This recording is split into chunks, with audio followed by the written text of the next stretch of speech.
Chapter 6. Locked in the Trunk of a Car. August 1st, 1974, Montreal. The old hag dragged the two brothers a mile down Rue Saint-Sulpice to the Notre Dame Cathedral, squawking at them incessantly. She would pause every so often to give either, or in some cases, both boys' ear a twist, and then lug them along further down the busy sidewalk. Henri, the dumber and softer of the two, blubbered ceaselessly. As a result, he had received the bulk of her furor. "Grand-mère, please," he would begin, and then screech at the bitch as she gave his ear another twist. At least Gil had the sense to suffer in shamed silence. The old bat had caught them. They had whipped her into a righteous fury and were going to suffer by her hand. She battered her way past a gaggle of tourists, using her ruby-faced grandchildren as soft bludgeons. A young priest with a widow's peak and double chin stepped forward to intercept. His pouchy eyes navigated from the two boys to her rosary beads, from the small gold crucifix around her neck to the harsh face above it. "Allô, madame." "Pere." She genuflected and pinched their collars, brushing past the puzzled cleric, force-marching the boys into the dimly lit sanctuary. They were tugged past row after row of ornate wooden pews.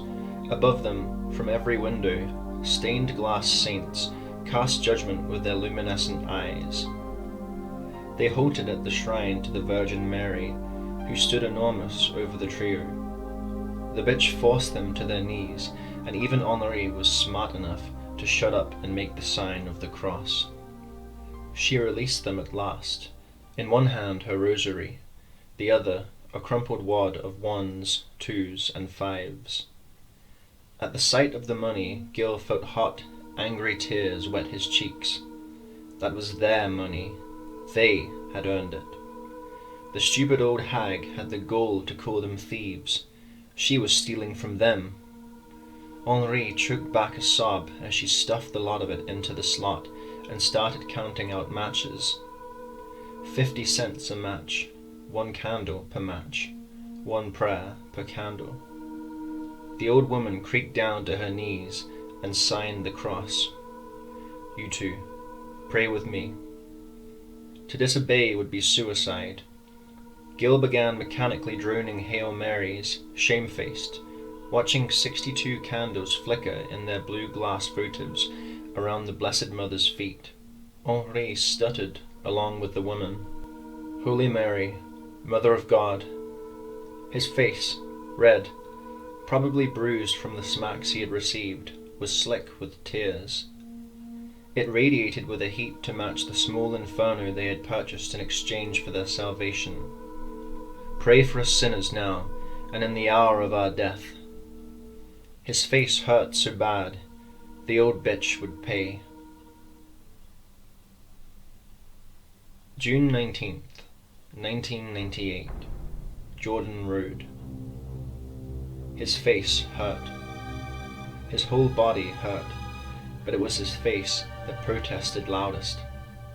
It was hot, slick, torture to make any type of expression at all. He cracked open one eye, the other was apparently swollen shut and refused to do anything but hurt like hell. Above him, a blurry crescent moon doubled, tripled, quadrupled, then doubled again. "Oh Jesus, oh shit, this hurts." Gil knew better than to try to speak. His lower molars no longer lined up with the top, and his tongue felt like a swollen chunk of meat. He must have broken his jaw, or maybe dislocated it. Taking half-breaths out of his imperfect mouth, he unfolded one of his arms and slowly snaked it up to his lacerated face. "Okay, good. Chin is still there, lips are there, nose is broken. Oh shit, this hurts." His face, swollen, bleeding profusely, and alarmingly numb on the left side, was more or less intact. Carefully, He turned his swimming head from side to side. It made a peculiar clicking sound, but he still had a decent range of motion. One arm, the other arm. Both legs were still attached and working, although his left knee was sending spasms of pain up into his pelvis. Gingerly he lifted himself up and got his bearings. His vision was off and his neck kept twitching and clicking, but he wasn't paralyzed. That was good. He could see the celebrity's single functioning tail light a few yards away. The car had landed right side up, though it looked more like a bowl of aluminum foil. Had he taken a trip through the windshield, it would explain his face. A liquid-sounding laugh bubbled out of him. He had been thrown from a barrel-rolling car, and though he had rearranged his features and broken a few ribs, he had survived. The car hadn't crushed him, and if the wreck had pitched him any further, his brains would have been painted all over the thick tree trunk, less than a foot away from his head. Lucky guy. Oh fuck, this hurts. I think I'd rather be dead.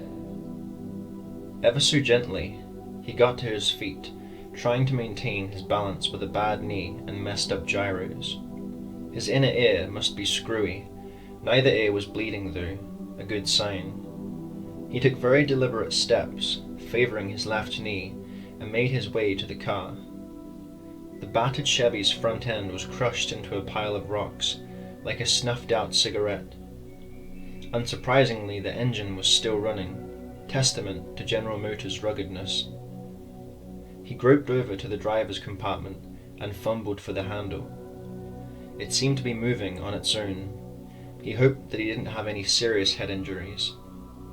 After more effort than necessary, he gave up and reached through the shattered window, killing the engine and remaining lights. The celebrity rested at the bottom of a steep drop-off, 8 feet or so below County Road 128. With the lights off, it should be invisible to traffic, at least until daybreak. Using the car to steady himself, he made his way over to the passenger side. The windshield was still more or less in one piece, meaning he had been ejected from one of the side windows. How he had not brained himself on one of the door pillars, or been torn in half as the car rolled, remained a mystery to him. Just be glad you're a LaChance. Yeah, lucky me. My head feels like a fucking beach ball. He pawed at the glove compartment. His gun had survived the experience. He had 2 bullets left, but with any luck, he would only need to use one of them. Okay, time for a plan. Go up to the highway, flag down a car, get rid of the driver, and start putting some miles on. Hide the car and lay low all day. Try to heal up a bit. Ow! Careful with the ribs, stupid. There's no way I'll make it to Quebec like this. Maybe I should cross into Saskatchewan. I wonder if Vince is still in Regina. I could shack up with him for a while. It wasn't much of a plan. He knew that a lot could go wrong. He also wasn't pleased that it would mean at least one more dead body, but he needed a set of wheels and couldn't think of a way he could let the chump live and still make a clean break. He tucked the knockoff 32 PPK into his back pocket and began picking his way up the embankment to the highway. His head throbbed. It kept tipping forward on his damaged neck muscles, and his broken ribs made every laboured breath a harrowing experience. At least his vision had cleared slightly. You should have stayed in Vancouver, Henri chided, the smug bastard. It was raining again by the time he had made it to the road. The cold water further aggravated the long gashes in his scalp. He turned his mangled features up to the night sky. The moon had disappeared behind a curtain of clouds, and it was darker than dark. How many hours of night did he have left? He would have to be on the other side of the city by daybreak. Hopefully someone would show soon. He doubted that he could stand for much longer.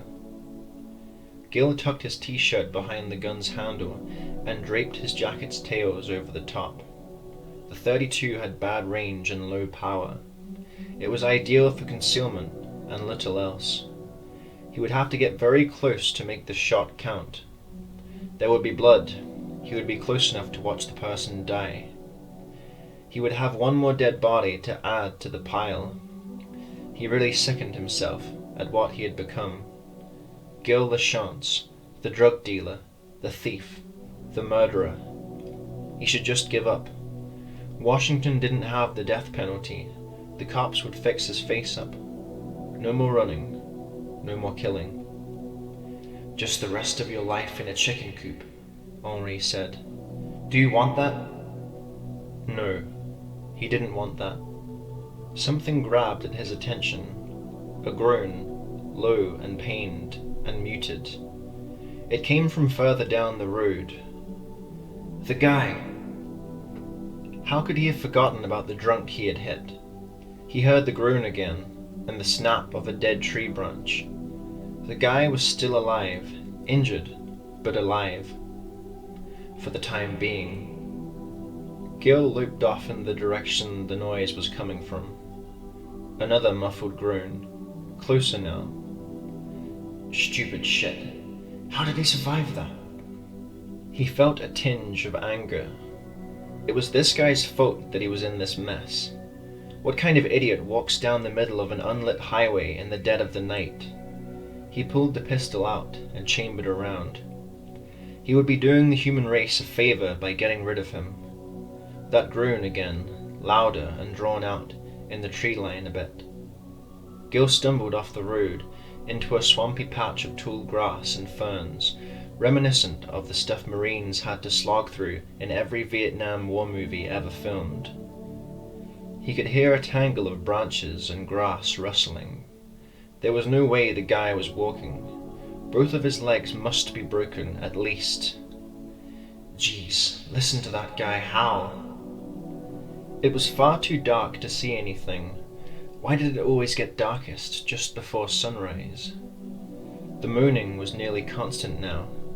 Gil had the pistol out, swaying on his bad leg and squishing through the mud. The guy didn't sound far away. He at least deserved to be put out of his misery. Hey buddy, where are you? His mouth worked irregularly. Proper pronunciation was next to impossible. He received another loud groan in response, a few feet away. He took 2 steps forward, and then the tall grass rustled, in a direction opposite to the groaning, behind him. What? He spun toward the noise, feeling his heartbeat accelerate. What was going on? I should get out of here. His instincts had never lied to him before. Now was no time for second guessing. He sidestepped over and could see movement in the grass at his feet. Someone else moaned behind him. He spun the gun around and took another 3 paces to the right. He felt lightheaded, confused. There couldn't be 3 people here. Strong hands wrapped around his right leg and pulled. Gil lost his balance and tumbled into the bog, cracking his ribs on an unseen tree stump. A dark shape emerged from the murk, a coal silhouette against the sooty night sky. His flailed chest made deep breaths impossible. He was nearly hyperventilating. He swung his pistol out, squeezed off a wild shot, and then he felt teeth dig into the meaty part of his calf. Somehow, he found enough breath to scream. Front page, Seattle Times, June 19th, 1998. 2 police, 1 DEA agent dead after drug raid, shootout. Dwight Fisher. A statewide manhunt continues after a DEA raid in the industrial district resulted in a shootout, claiming the lives of officers Matthew O'Reilly, 22, Alan Garcia, 41, both of the Seattle Police Department, and Agent Frank Ruiz, 34, of the Drug Enforcement Administration. Washington State Police, working along with county sheriff's departments, are conducting check stops along major thoroughfares and circulating photographs of suspects Carlos Ramirez, Eduardo Escobar, Gilbert Lachance.